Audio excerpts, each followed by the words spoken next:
spokesmen, almost spokespersons, behaving like they're the spokespersons and the representatives of the Taliban. But the reality is that there is a full-blown war that's broken out at the border between Afghanistan and Pakistan. Those are the pictures from the Kunar province in Afghanistan as the face-off continues.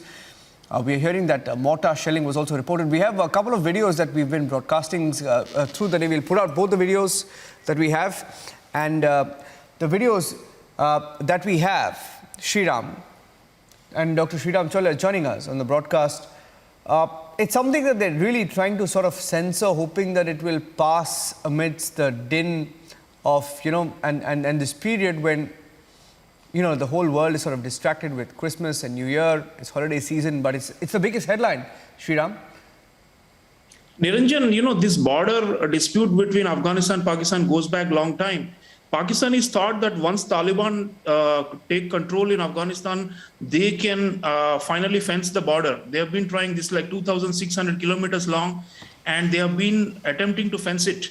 But see, from the Afghan point of view, be it Taliban or earlier governments like Ashraf Ghani or Hamid Karzai regimes, see, there are Pashtuns on both sides, and they are the same people. And the point is, Pakistan cannot, deny Pashtun people their right for self-determination. That's how the Afghans see it.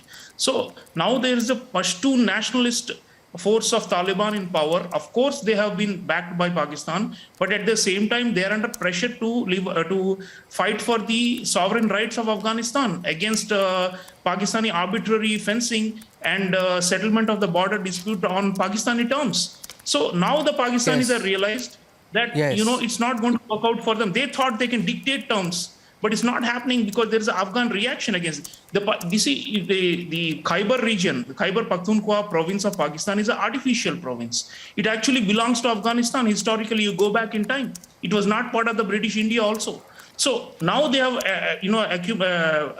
taken it over, and they say it is now a province of Pakistan. This is not acceptable to the Afghans. So I think this, and then there is the TTP factor also, Niranjan. These so-called Pakistani Taliban, they have a war against the Pakistani state, and now the Pakistani state has to beg the Afghan government, of the so-called government of Taliban in Kabul, to mediate between the Pakistani government and the Pakistani Taliban. So Pakistani state, they thought that they had won the war in Afghanistan. They were celebrating. The ISI chief was in Kabul. We all remember those visuals as soon as Kabul fell. But it's coming back to bite them. There is a jihadist violence inside Pakistani territory, and the Afghans are not willing to accept the border that Pakistan wants to impose on the Afghans. So this is going to be actually fracture the situation more and make life very difficult for Pakistan. Pakistan always, they have been, they create the Frankensteins and then they pay a very heavy price.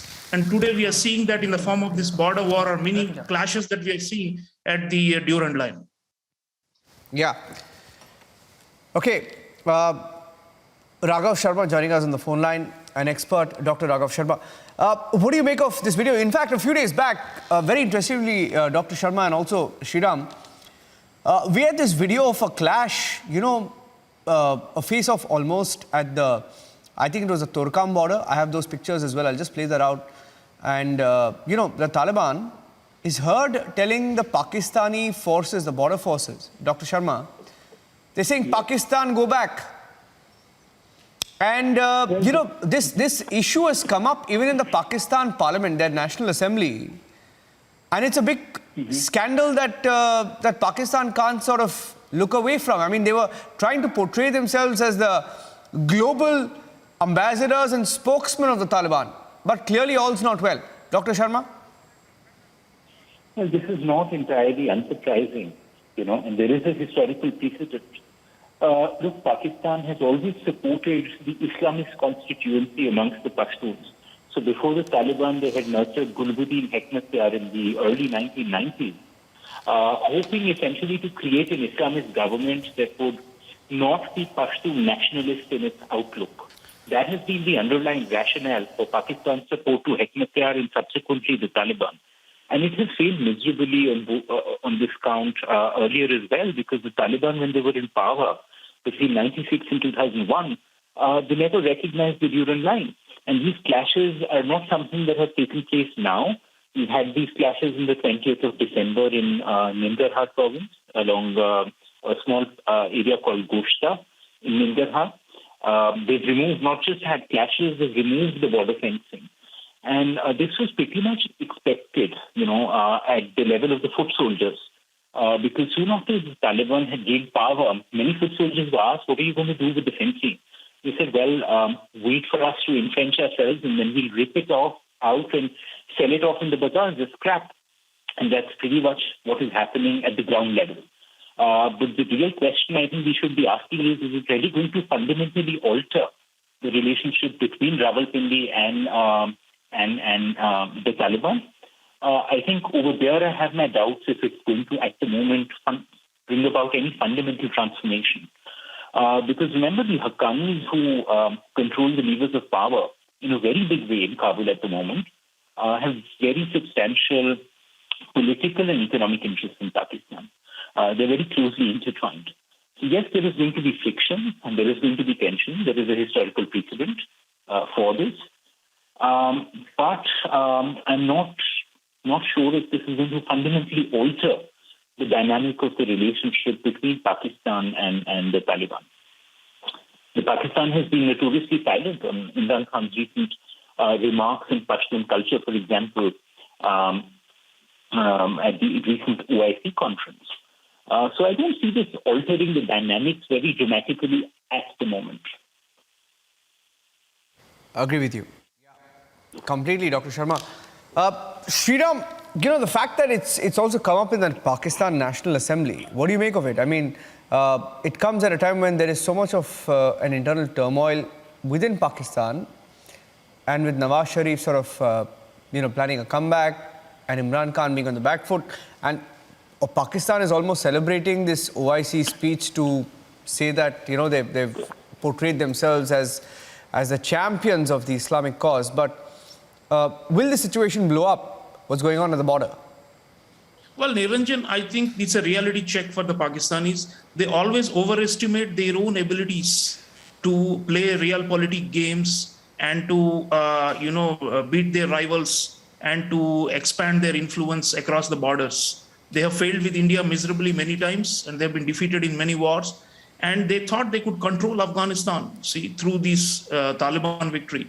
But it's not going to be easy at all. These are indications that there is going to be a blowback effect to this terrible game they have been playing. And the thing is, the TTP factor, as it's called, the Pakistani Taliban factor, they are now openly back at war with the state. There was a ceasefire, it broke down. And the Pakistanis are saying, we are so disappointed with our Taliban brothers, meaning the ones in Kabul, because we hope that once they come into power, everything will be all right for us and we can, impose our will and have the cake and eat it too. It's not happening. So it just shows how poor their strategy is. I mean, they thought that they had actually this whole situation under control and they were actually victorious on August 15th when Taliban rolled into Kabul. But now it's quite clear that Pakistan is struggling to contain the fallout of this change in Kabul. And the blowback effect is tremendous. There are refugees,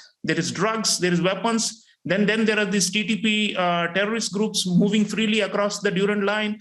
So they are not able to control it. So how will they do it? They are hoping that somehow they can use the humanitarian aid and other things for the Kabul government, the so-called government in Kabul, and mellow them down. But I fear that the worst is yet to come. And of course, Raghav is right that still the Pakistan and Afghan Taliban, links are very strong. But then these incidents could flare up and could actually show the limits of the Pakistani colonial project.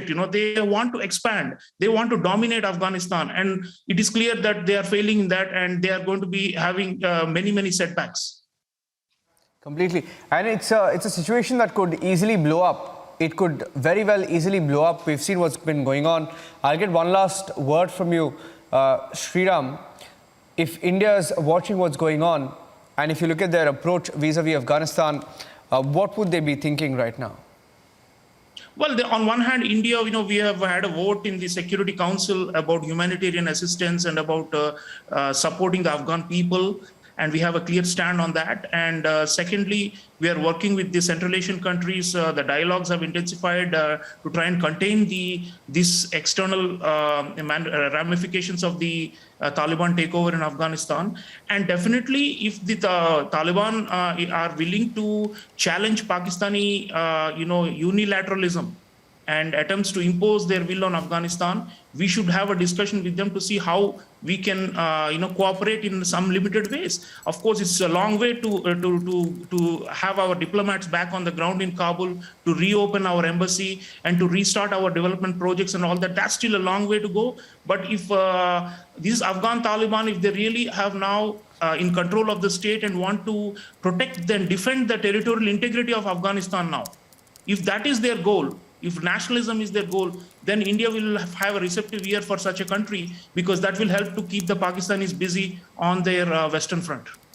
Yeah, completely. Okay, Sreeram, thank you for joining us with those pictures and your take on it, because, these pictures, in fact, when we, it's very surprising that no other media house in India is even covering what's going on.